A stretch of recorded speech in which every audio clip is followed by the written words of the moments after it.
Okay, this is question 3 on your M1-Mock from the Jan 2013 paper. So you've done the first 2 questions, your confidence is building, and now we've got the first slightly longer question in multiple parts. And we've got a diagram of an object on an inclined plane. So we've got a particle P of mass 0.25 kilograms moves upwards with constant speed. Now that's important, constant speed, and we'll come back to that in a minute. Along a line of greatest slope on a smooth plane, another important word. So maybe you should be underlining some stuff here. Constant, smooth. The pulling force acting on P has a magnitude of T newtons and acts at an angle of 20 degrees to the line of greatest slope. See diagram. So what they mean by the line of greatest slope, this is this line here, and that's 30 degrees. And it's being pulled at an angle of 20 degrees to this slope, not to the horizontal, to this slope. And then we need to calculate first the value of T. So we're trying to work out the magnitude of that force T. We know its direction, so we need to know its magnitude. Now I don't want to ever see you using a diagram on a question sheet. I always want to see you very quickly redraw the diagram. And when you do redraw the diagram, it's very important that you get all the forces on the object for when you come to resolve. So what I'd like you to do now is to draw that diagram again and include all the forces that you need, and then when you've done that you can restart the video. So here's my diagram. Here's the plane at 30 degrees. Here's my object P, and it's got a being pulled with a tension T, and that's at 20 degrees to the line of greatest slope. It's constant speed of u, so that means I know that the acceleration is 0, and that will be important in a minute. Now because this object has a mass, it's got a mass of 0.25 kilograms, it's also got a weight of 0.25 g. And because it's in contact with a slope, it must have a contact force, normal contact force. Remember, there's no such thing as a strange contact force. It's normal because it's at a right angle to this slope. We don't know what its magnitude is, so we can call it r. So there's my diagram, and you should have been used to drawing loads and loads of diagrams like that. The only thing I add normally is I project the r into the other direction, because then I can add an extra angle there of 30 degrees. So now I know I've got a good diagram from which I can work with. Hopefully your diagram looks something like that. If you missed off either r or the weight, then you're going to have problems. The only other thing I'm going to add is mu equals 0, because it's smooth, which means there's no frictional force on this question. There is a question later on where there is a frictional force that we have to consider, but on this problem we don't have to. Okay, so now we're considering the value of T. Now, in all problems like this, we have to resolve normally in 2 directions. Now, we could resolve horizontally and vertically in this problem, but if we choose to do that, it just makes the problem harder to work out. So what we're going to do instead is we're going to choose to resolve parallel and perpendicular to the greatest slopes, to this plane here.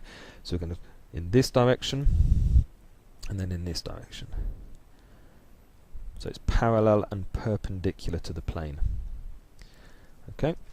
And because I want to find T and I don't know R, I'm going to choose to do parallel, because I know that if I go parallel, there's no component of the force R parallel to the plane, because it's a perpendicular force to the plane. So I'm going to write down what I'm going to do. I'm going to resolve parallel to the plane. I'm going to take up as positive. I'm going to use F equals ma. And I know that a is equal to 0 in this case because it's at a constant speed. So now we've just got to work out the forces. So the force component of this T acting up the slope is going to be T cos 20. And then the component of the weight acting down the slope, so it's going to be a negative, because everything up the slope is positive, everything down the slope is negative, is going to be 0.25 g sine 30. And because that's the force, I've looked at my forces, R component's going to be 0, remember that's why I chose to do parallel. So then we just got to do ma, well we've got 0.5 for the mass, but a is 0, so that equals 0. And now it's just a simple case of rearranging that and putting it into your calculators. So T is equal to 0.25 G sine 30 divided by cos 20, which is 1.303618. So underneath I'm going to write T equals 1.30 newtons to 3 significant figures. Now they just asked you for the magnitude of T. If they asked you what T was, then you would also have to define its direction. But it just says the value of T. So there's the answer. Okay. Now every question should start with a lovely diagram with all the direct forces on there. Then you should define which direction you're resolving. In this case we know acceleration is 0. Then we can do the force components acting up and down a slope. And if you missed off the weight, then you wouldn't have got this force here, and then nothing, it wouldn't have made sense. You would have had T would be equal to 0. So you do have to really think about all the forces acting parallel and perpendicular. Then you substitute the values carefully into your calculator, making sure you're on degrees when you're working in mechanics. Well, if the answers questions, there's degrees, so you must be having your calculator on degree mode, and then the answers given in 3 significant figures at the end. So that's part 1. Now part 2 asks us to go on and calculate the magnitude of the contact force exerted by P by the plane. Okay, so now we've got the same diagram above. We don't need to redo the diagram. What I'm going to do is I'm going to use a separate piece of paper so you can see the diagram at all times. Right, so this is part 2 now. But you would just work underneath, obviously, on the next part of your booklet. So it says the magnitude of the contact force exerted on P by the plane. So we are going to resolve parallel to the plane this time. And I'm going to choose to take out of the plane as positive. I'm going to use F equals ma. Now that object is on the plane. It's not accelerating away from it, it's on the plane. So again, in this case, we know the acceleration is 0. So now we've got to work out the forces acting in this direction. Well, we've got the whole of R, okay, plus T sine 20. So it's that component of the T. It's not the whole of T, that would be the whole of T, but it's not. It's the component of the force acting out of the plane, so that's T sine 20. You could also do cos 70, but I've done sine 20. So they're the forces acting in this direction. Now the forces acting in this direction, which are the negative forces, is simply the component of the weight.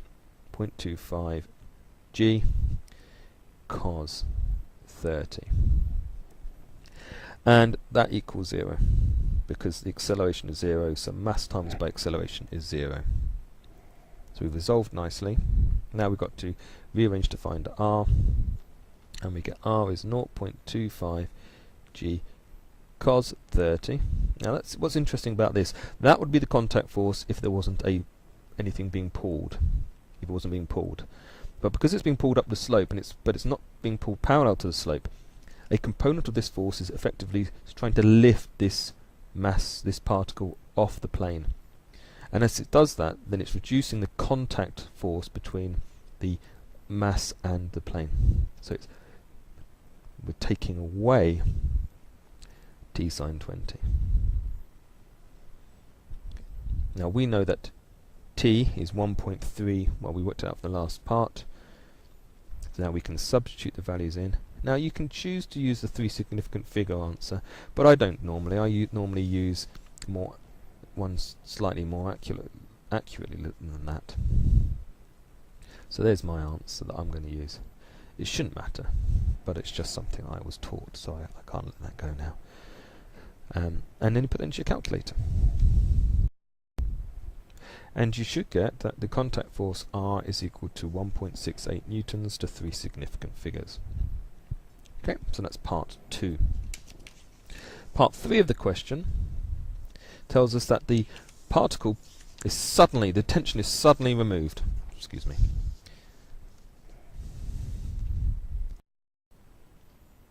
which you should get then the contact force R is equal to 1.68 newtons to 3 significant figures. And always give your answer to 3 significant figures unless there's a more appropriate degree of accuracy that they've asked you to do in the question. Okay, now part 3 tells you that the pulling force T acting on P is suddenly removed and P comes to instantaneous rest 0.4 seconds later. You've got to calculate the U. Okay, so I'm going to draw another picture, another diagram of the situation now. So I want you to do the same. I don't want you to be trying to do this without a diagram. That's when mistakes are made. So we've got 0.25 g as a weight. We've still got the contact force R, which has changed, by the way, because the T has now gone. So R has changed. And that's still 30 degrees. That's still 30 degrees. Mu is still 0, so there's no friction. But that's very important. Later on in question 7, you'll see how important it is that what happens when we have friction. Okay. And we have a U acting in that direction, and we have it's accelerating in that direction,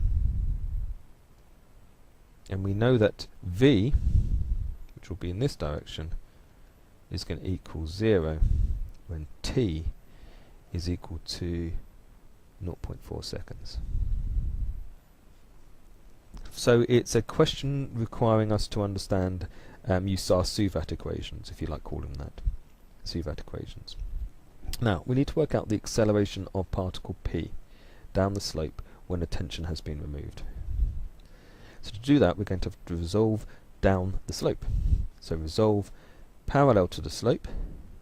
This time I'm going to make down positive. It doesn't actually matter, but I always tend to make my positive direction the same as the acceleration if there is one. I'm going to use F equals ma like I have done in the last two cases. Now the force acting down the slope is 0.25 g sine 30, and that's going to be equal to 0.25 a.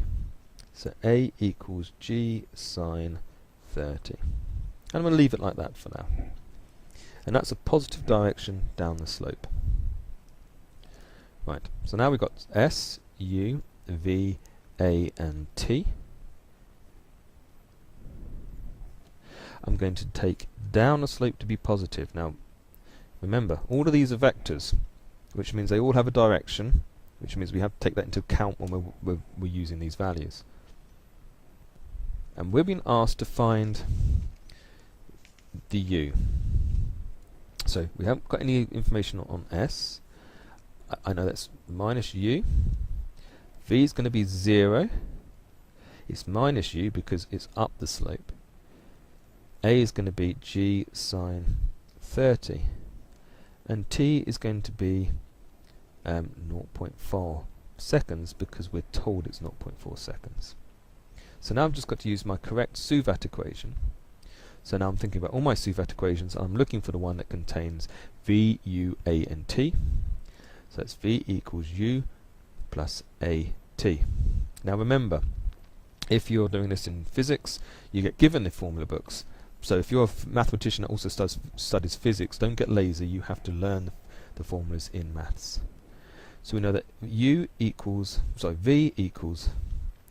minus U plus G sine 30 times by 0.4. Or U, because I've just rearranged it, equals 0.4 times by 9.8 sine 30, which we then put into our calculators. And we should get 1.96 meters per second, and that's up the slope. What have they asked us for? They've asked us for U, so I'm going to say that U equals 1.96 meters per second acting up the line of greatest slope. And the reason I'm writing that is because they've asked us for U, and U is a vector, so we have to give it as a answer as a vector, and a vector has a magnitude and a direction. Okay. That's question 3.